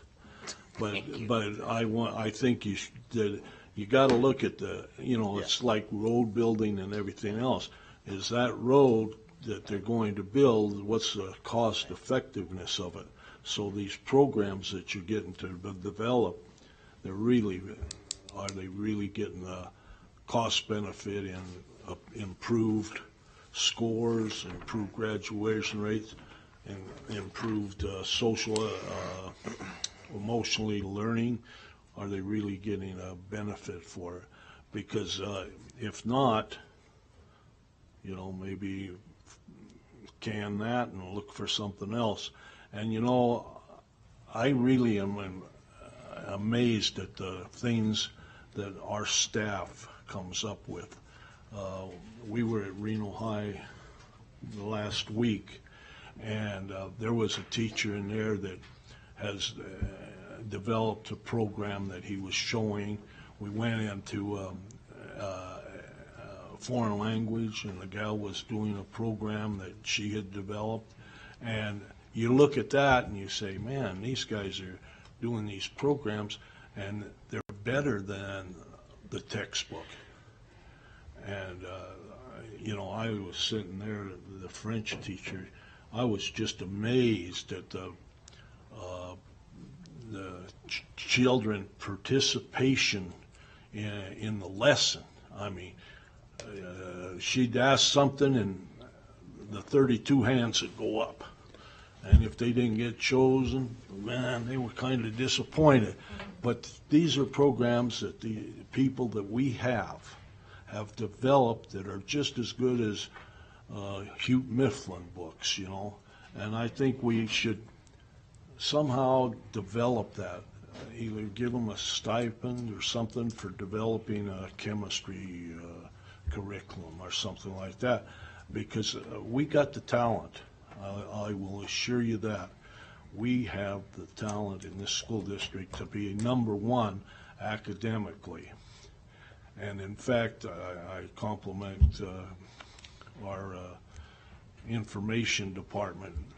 I saw something the other day that all these guys are saying our schools in Washoe County are the worst. No, we're not the worst. We're the best in Nevada. And I saw an article that they had printed that pointed that out. The state might be, but we're better than the state average, and we're better than this, and we got to toot our own horn, so to speak. But I think a lot of these programs, you could look to get them developed within. Thank you. Superintendent. So I want to say thank you for some of the great input as we'll look at some of those things. And remember, our job is to keep you legally compliant with the NRS, which requires us to use specific Tier 1 books that are approved, and there's not a way around that necessarily. So there are some components to the law that were required. And another thing we'll look at is what the district actually pays for versus what schools choose to use out of their own operating budgets. Because sometimes schools are in their improvement plans deciding to purchase something in addition as supplemental support versus not the district program. So what we do with fidelity around Tier 1 instruction with our math programs versus any add-ons, because I think that will be important for you to understand those differences, because it might not be general fund money specifically set aside versus out of their operating budgets that they are purchasing some of the things that we allow schools to purchase as they see fit based on their school improvement plans. But some great ideas and things we'll take forward to bring back to give us a deeper picture of what those items may be. Yes, Dr. Gangster? Yes, Madam President. Mark or Mike, have you guys ever looked into outsourcing possibly maintenance? Or I don't approve of it. Don't get me wrong, I don't approve of it. But when you're campaigning, people are giving you ideas, and in one particular area, there's a strong push for outsourcing transportation and school maintenance. What would be your response? I know what mine is. It's around safety, and I could defend that, but is there any cost that I could fall back on? Do you want to respond, Superintendent? Mark, do you want me to go first? Yeah. I think in the previous history, there has been some research, like when I was the deputy, around what it would cost to outsource and if there's a true savings. I think the other piece is around knowing what has been in our building several years ago. For instance, I know that the district did outsource, and there were some legal issues around that outsourcing. Also, we have to be cognizant of what's in negotiated agreements to pull out certain individuals out of a bargaining unit versus all. And so I think it's complicated when you get into those pieces. There's some steps that we would have to go through. But I think as we look on it as a whole, we have some information, and we will research some information if that is the pleasure of the board. But I don't think that we actually come up with a return on investment for outsourcing.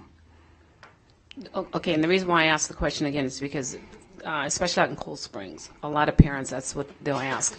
And I give them my opinion, and a lot of it is just my opinion, and I really stick on the side of safety because, we need to know who's in our schools, especially in the evenings, because anything could happen. And, we know our employees, and we know that they're responsible, and kids are always around, especially after hours with sports. So it's a safety issue. But I do know that it is done in some districts, and they quoted some districts where it's taking place. And, they'll start saying, well, my cousin drives the bus in, Back Hills of Kansas or West Virginia. And, I can understand that. But I just think that in that particular area, they feel that it's a savings and it's in their minds. And I just, and I do understand the contractual issues. I let them know that I do believe in keeping it with the district. But I said I'd ask, so I asked. So we've been looking at some data. Economies of scale makes a big difference, whether if you have 40 kids or 1,000 kids versus 64,000 kids. It's easier to outsource 5 bus drivers versus hundreds. So there's all these different pieces you have to look at. And Detroit is a failing school district. We would not want to hold Detroit up as one of our options. So I think there's just lots of things to look at if we are going that route. But before going that route, and we've had this discussion, there has to be a discussion around what's contracted to pull out certain groups in their bargaining units that have already been bargained. And I know we sent this to legal, I think, to look at before we go down because that could be a bargaining thing. Yeah, this won't come up while I'm on the board, but I got to tell you, that's the worst thing I've ever heard of. Because a school is a family, and you bring in somebody that wants to make a buck on a custodian, and they'll shuffle them around. So they'll be at Sparks High today, and tomorrow they'll transfer them. Oh, you do such a good job, we're going to put you over at Reno. And then, oh, you do a good job, and they're going to move them around all the time. And I tell this story because it hits home with me. There's more to schools than learning the alphabet. My brother was mischievous. And he, not bad, but just did funny things. And he'd get in-house suspension. And the job would be to work with the custodian. So he developed something, a rapport with the custodian. He really taught my brother how to use tools, how to clean, how to do all these things. And so as time went on, my brother and this custodian had a wonderful relationship. He'd look at his grades, even when he went to intermediate and Sparks High, and he'd go to his ball games and that. When my brother died in a terrible death in an airplane accident, guess who was sitting on the front row? That custodian. And that's nothing you can measure on a test. You can't, that, I wouldn't change that man's influence on my brother because he died a millionaire, because he learned from that custodian how to use his hands and build things. And the custodian's there today, he'll be there tomorrow with an independent company running it. You're not going to be having that. They're going to put the people at a spot, and that spot may change from time to time. It's more the secretaries in these schools, all those people that you can outsource, bus drivers. That bus driver that I rode with out in Spanish Springs, the kids bring little magnets up there, and he's got them up there. He knows them all. How was your little league game and everything? Guess what? When they get on the bus, guess what they do? They hug him. Now you can't change that by outsourcing it to a company that's going to rotate people. I'm on my soapbox, but I think it really is more of a value of a relationship that they build with the kids that they're entrusted to. Thank you, Justin. Do you want to go? I just want to go real wide because when we have these meetings, it's a public meeting. And then information gets out to the public, and all of a sudden people will start saying the district's going to outsource custodians. I want to be clear. There was just a general question around outsourcing, and the board has made no decision to go that direction because we don't want to start getting emails from people thinking that we're going to outsource bus drivers, custodians, or whoever. That was not the purpose of that question, and I think we need to be clear about that in the public. I want to go on record as saying I only ask because constituents were asking, and I was very clear with my personal reasons, and some of them were factually based. So I just thought I'd ask for their convenience, and thank you, and Superintendent, thank you for clarifying that and reinforcing that I only ask because of my constituents. Thank you. And Mr. Mayor, thank you for your I appreciate everything you said. I appreciated everything you said. Yep. So thank you. It's a great story. Great story. I know we're focusing a lot on expenditures today, and we are going to have to trim expenditures again. And I know I just want to say kudos again for the great process we had last year of going out and doing the budget forums and having citizens involved. I thought it was really, really productive, and I hope we will do that again. And I appreciated the way we asked the questions of folks. What do you want to keep? What would be your priorities? And it was certainly easier for me as a trustee to explain some of our decisions, going back and saying we had a survey, we had these budget forums, and I know it's terrible that your student now has to walk, and they rode the bus last year, for an example. We've had a lot of controversy about that, and that was one of the primary budget reduction strategies we heard from people. So I wanted to thank you for that, and I know it was a lot of work by staff, and we are so grateful that you helped us with all of that because it really did help. Did you want to respond to that? I had one more thing to say. Sorry. No, go ahead. No, thank you, and we do intend to do it all over again this year. Great. This year, we will be able to kind of introduce the information from the priority-based budgeting process into our questions and the discussions in the community. So I think that'll be really good, too, to have some very specific kind of things to ask about that comes out of that. And I thought the timing was good because it was early enough so that we could actually use that information in our budget decisions, but it wasn't too soon where it was sort of pie in the sky and we didn't have information about, here's the goalposts we're trying to get to. So I just wanted to share that.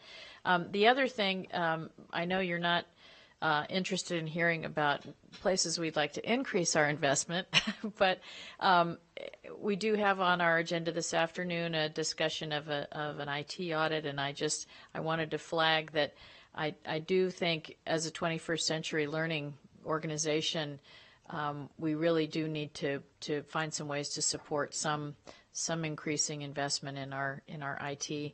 And then just, I know we're right at the beginning of the process, but I sure hope we can find some ways to support compensation for our employees, because particularly our educators and administrators, it's increasingly competitive. I know Emily and her team do a great job. Everybody does a great job of recruiting those new teachers.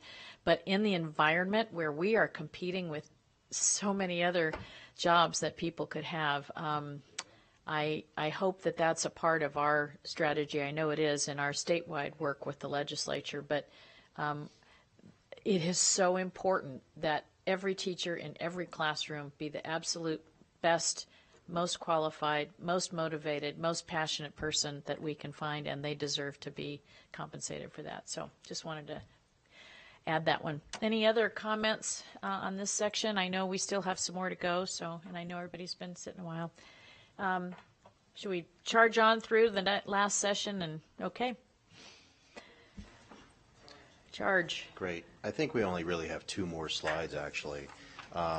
So as we talk again about fiscal year 20, we just did want to touch ever so briefly on legislative initiatives, and I know Lindsay's going to talk about this afternoon, so I'm not, other than to point out in the last bullet point, one of the things we've talked about is setting a quantified goal for the legislature to know here's where we need to be.